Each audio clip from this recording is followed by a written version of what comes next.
HighBridge, a division of Recorded Books, presents #Activism, Networks of Race and Gender Justice by Sarah J. Jackson, Moya Bailey, and Brooke Foucault Wells. Forward by Jeannie Lauren. Read by Lisa Reneé Pitts. Publisher's Note. In this audio edition, you will hear references to figures present in the print and e-book formats of the book. Forward. Jeannie Lauren, at More and Again. One of the most recognizable aphorisms about the plight of millennials is that we are overeducated and underpaid. The causes and effects of this have been detailed in the abstract, but for me, this meant that when I joined Twitter on December 22, 2008, I was working 2 jobs to make my student loan payments every month. My supplemental job at a popular mid-range clothing retailer would provide me with discounted business attire and some extra cash, while my meatier employment, working the night shift in the communications department of a 24-hour international corporate law firm, would provide me with a salary, benefits, and lots of downtime to tweet. Initially, tweeting was not natural to me. Blogging had become popular about a decade earlier, and yet I had a difficult time understanding why I would publish my own thoughts on the internet. My personal blog, More and Again, in its earliest days was often neglected, compounded by Twitter having the reputation of being the site where navel-gazers talked about what they'd just eaten in 140 characters or less, and you'll understand why I spent much of my time on Twitter stumped. Although an acquaintance helped me find my cohort in a group of under or unemployed insomniacs who kept me company as I counted down the hours until I could clock out, even that small community seemed to lack a raison d'etre. It was basically Seinfeld, the show about nothing, but with much looser relationships. Twitter didn't become compelling for me until the protest following the 2009 presidential election in Iran and the resulting #IranElection. I have always been the type of person who is sensitive to the plight of other people. As a child, I wanted to aid those who were less fortunate. In high school, friends and I walked out of school to protest the acquittal of the police officers who were responsible for killing Amadou Diallo. And as I continued my education, it became important for me to learn about the ways people were treated unfairly around the world. When the Iran election hashtag dominated Twitter's global trending topics, it was the first time I had a front row seat to a revolution. Suddenly, this platform, which previously had seemed rather pointless, allowed me to communicate directly with people on the ground in Iran, and I wanted to learn everything. I spent less time tweeting with fellow New Yorkers in my Twitter community and more time reading the minute-by-minute updates of protesters several time zones away. I had seriously lucked out, having a job that required me to be awake during the times of peak #IranElection activity. Retweets, not nearly as sophisticated then as they are now, led me to news accounts that were updating their feeds much faster than 24-hour news networks were airing their coverage on television. My Twitter feed, made up of roughly 150 people, finally had a reason for being: to spread the word and unpack what it meant with the help of witnesses and experts. What are you doing would soon become what's happening. One of the first mainstream news outlets that seemed to share this mission and fully embrace Twitter was CNN. Retweeting the accounts of journalists on the ground using the Iran election hashtag seemed to lend legitimacy to the user-generated idiosyncrasies that made sharing and finding information easier. Being stuck in an office for hours meant I wasn't able to turn on a television, and streaming television broadcasts online wouldn't be possible for years to come. But I could log on to Twitter and refresh my Twitter feed to make sure I had the latest news. I didn't realize it at the time, but the way tweeters engaged in this movement would become the framework for signal-boosting information on Twitter. In the years that followed, creating a hashtag would become the artery for organizing resistance. In the years after hashtag Iran election, my own Twitter community grew at a steady pace.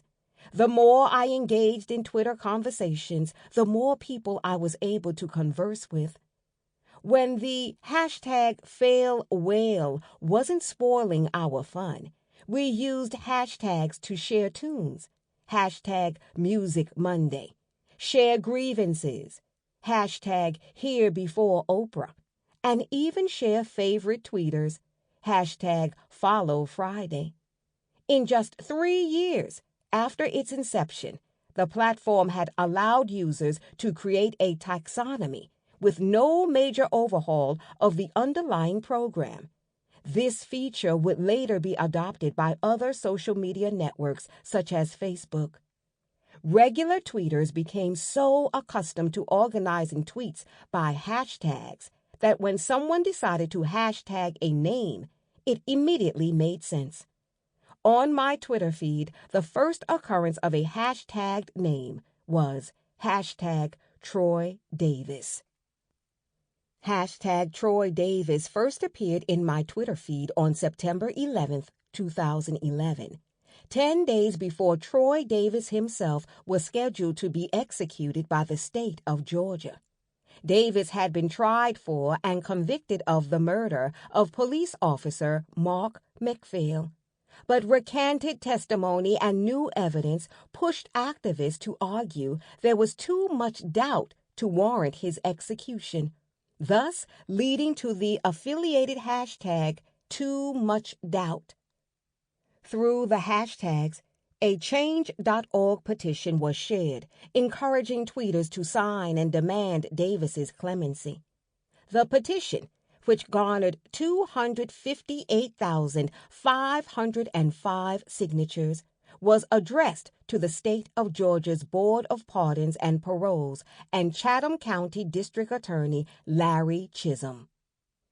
It is impossible to overstate how penetrative hashtag Troy Davis was on Twitter. From September 11th through September 21st, the day Davis was unjustly executed.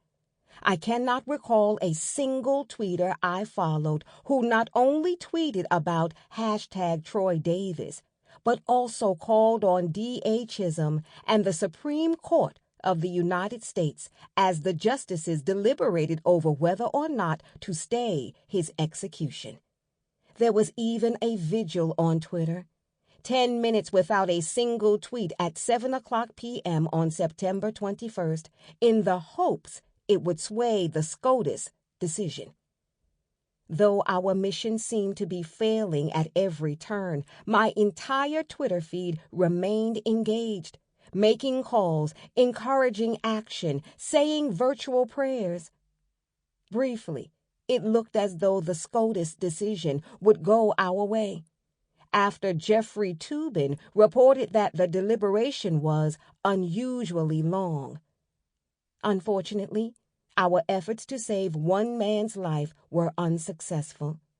When the DA failed to act, followed by the SCOTUS failing to act, the result was the state's murder of Troy Davis at 11:08 p.m.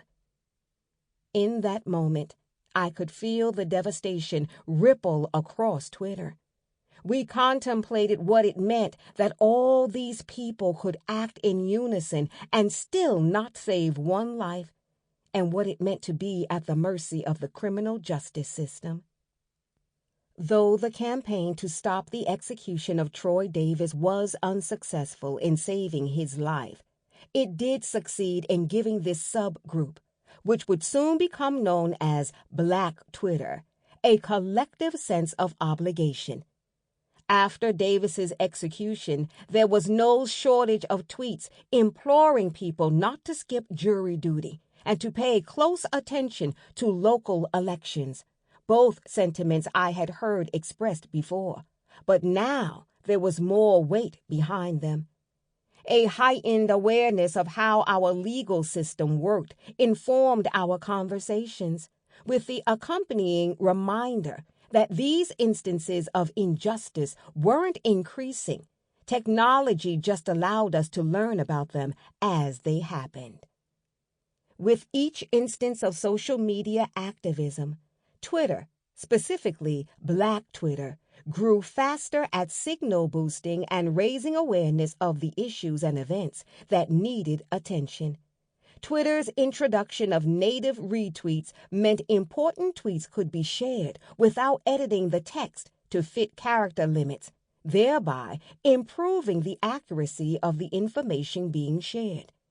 Each exercise in hashtag activism brought lessons in what worked, what didn't, and what to be mindful of to be more effective in the future. We made our virtual arteries work better. When word of Trayvon Martin's death made it to Twitter, I found those arteries at work once again. George Zimmerman, who fatally shot Martin on February 26, 2012, had been walking around free for 11 days without being charged, thanks to the Stand Your Ground law enacted in Sanford, Florida.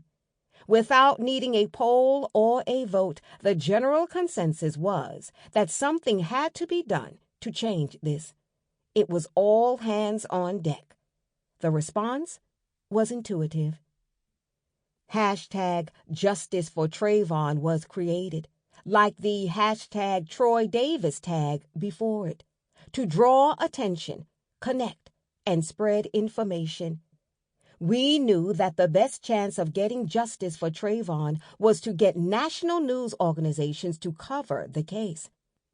The Change.org petition that was dispersed using hashtag Justice for Trayvon was the fastest growing petition to run on the site, as reported by the Orlando Sentinel.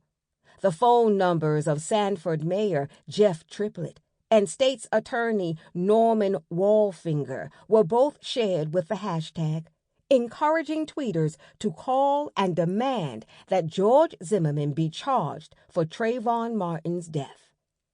Many tweeters even went so far as to mail bags of Skittles and Arizona-branded beverages to the Sanford Police Department in protest of George Zimmerman being allowed to go free. Trayvon had only the Skittles and Arizona tea in his possession when he was killed. At this point, I was no longer working overnight and had to rely on tweeters who could watch news broadcasts during the day for updates. Through my Twitter feed, made up of close to 500 tweeters, I could now find out about the latest call for action, statements released by the family, and, most important, whether George Zimmerman was finally being charged with the murder of Trayvon. Along with the steady flow of information regarding the case, a discussion about the social significance of Trayvon's murder provided perspective on what was happening. Almost as a coping mechanism, intellectuals and academics unpacked the ways race and class worked together to create the circumstances we were fighting against. It felt as though if we thoroughly understood the problem, we could fix it. We would need that can-do attitude because progress was agonizingly slow. I knew that Twitter activism would bring national attention and local action on the part of elected officials, but those elected officials were taking a long time to respond. We tweeted to organize rallies and raise funds for Trayvon's family while continuing to make phone calls to the mayor, governor, and state's attorney to demand that George Zimmerman be arrested and charged with murder. The officials in Florida, however, seemed resigned to ignoring the protests or waiting them out. Almost 2 months after Trayvon's murder, Zimmerman was finally charged with second-degree murder. Technically speaking, I never watched the trial. Having to be at work during traditional business hours, I was never near a television to see a single moment of it. But I knew the people who contributed to my Twitter feed would be on top of it. Each day, those who could watch the trial live tweeted what often read like line-by-line transcripts of the testimonies of witnesses for the prosecution and witnesses for George Zimmerman's defense. It was a nerve-wracking experience. Here we were, once again, wondering whether all the work we had done to get to this moment would pay off. There was so much evidence against Zimmerman, and yet, if it took this much work to get an indictment, we knew a conviction was no sure thing. When I watched the tweeters on my feed report news of Zimmerman's acquittal on July 13, 2013, a familiar sense of dismay washed over me.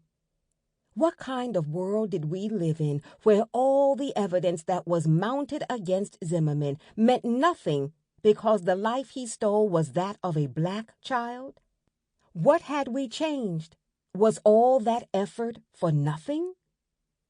Shortly after, I would read that not only Zimmerman didn't care about Trayvon's life, neither did the prosecution or the jurors, specifically Juror B37.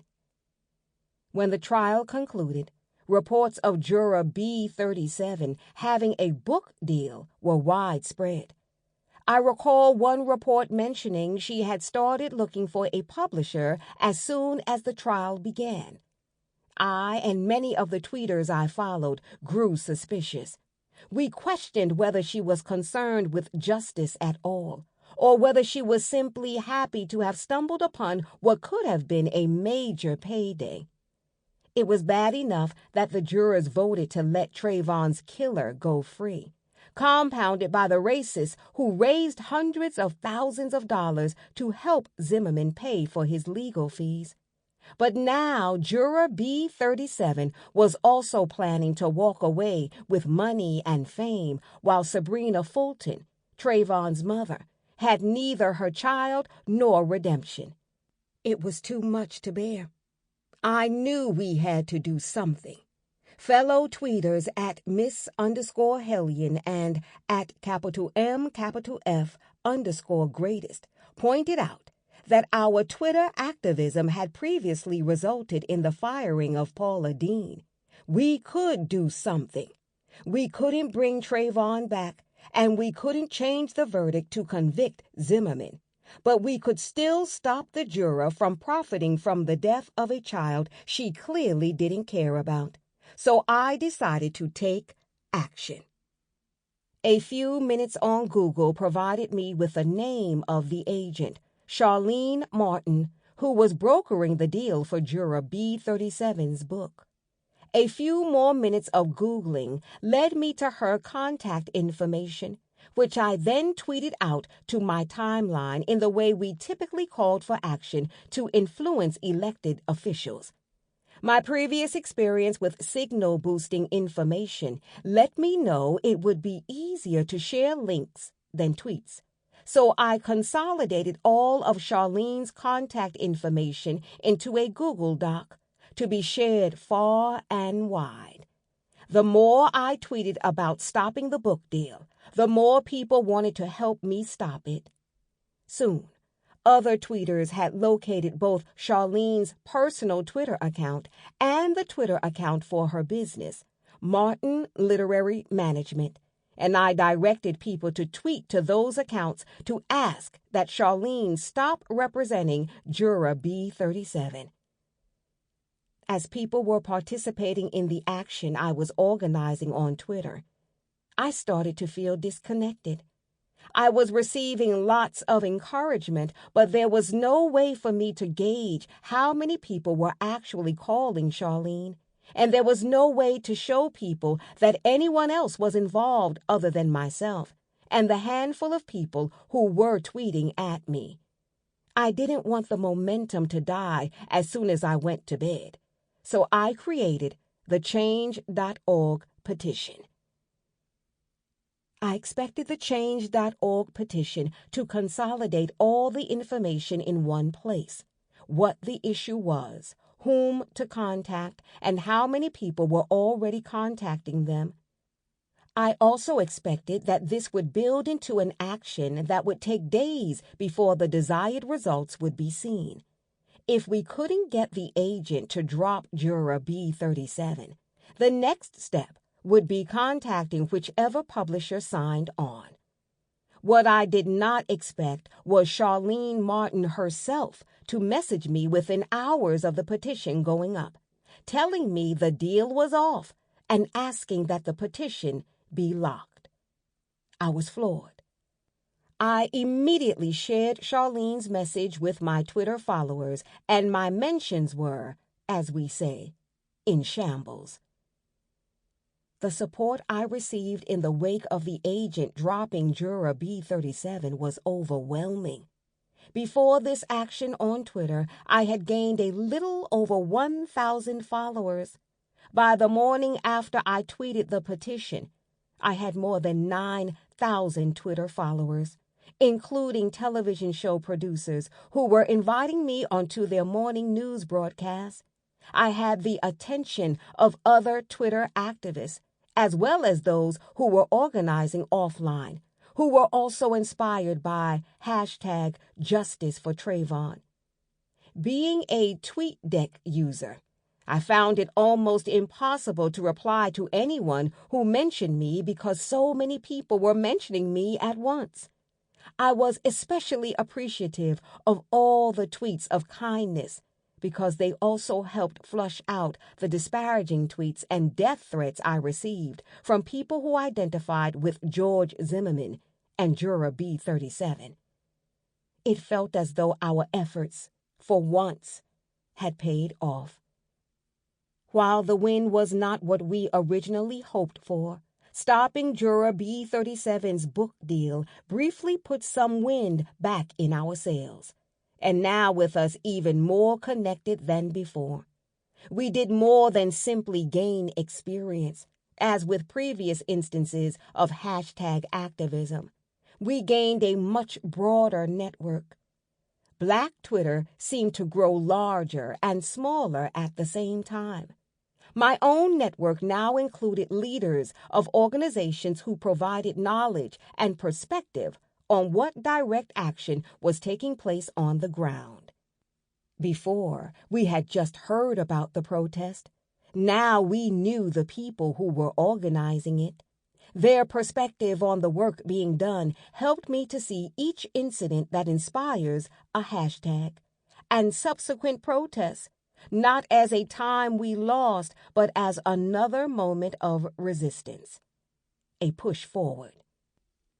#activism is repeated resistance. Black Twitter tapped into our shared history of resistance and used the technology available to us to reach further and faster. We continue to draw national attention to local problems, to underscore the fact that these injustices are happening everywhere. No town in America is exempt, especially not in the North, and especially not New York City, home of the infamous New York Police Department. The discussion about the NYPD's stop and frisk policies and other uses of excessive force had long made its way through various news outlets by the time the MyNYPD hashtag appeared on my Twitter feed. Unfortunately, Mayor Bill de Blasio and Police Commissioner William Bratton seemed intent on doubling down on their support for the status quo rather than working on any fundamental change that would actually improve the experience Black and brown residents of New York City had with the police. It seemed the NYPD was resorting to a publicity stunt to win favor while eschewing accountability for racist policies by asking for friendly user submissions that praised the police with the hashtag. The hijacking of the MyNYPD hashtag by ordinary New Yorkers like me redirected the conversation back to the injustices that were being doled out at the hands of those who had sworn to protect and serve. It was powerful and fun to be a part of telling stories on Twitter about the NYPD that are often ignored. And it was those of us who subverted the hashtag who succeeded in trending it. A hashtag that might have otherwise gone under the radar with a handful of friendly pictures now put the NYPD back in the spotlight and reminded the nation that police officers were still not living up to their oath. There was still a need for resistance. I am pleased to be included in this book as it explores the evolution of the hashtag networks I have contributed to and watched firsthand. In my time on Twitter, I have found hashtag activism to be irreplaceable. It is both a means to an end, a tool to consolidate information, and way to share a call to action. It is used to share examples of the injustice and oppression that users have experienced. While there are several ways to deliver information, none are as compact, mobile, and easily digestible as a hashtag.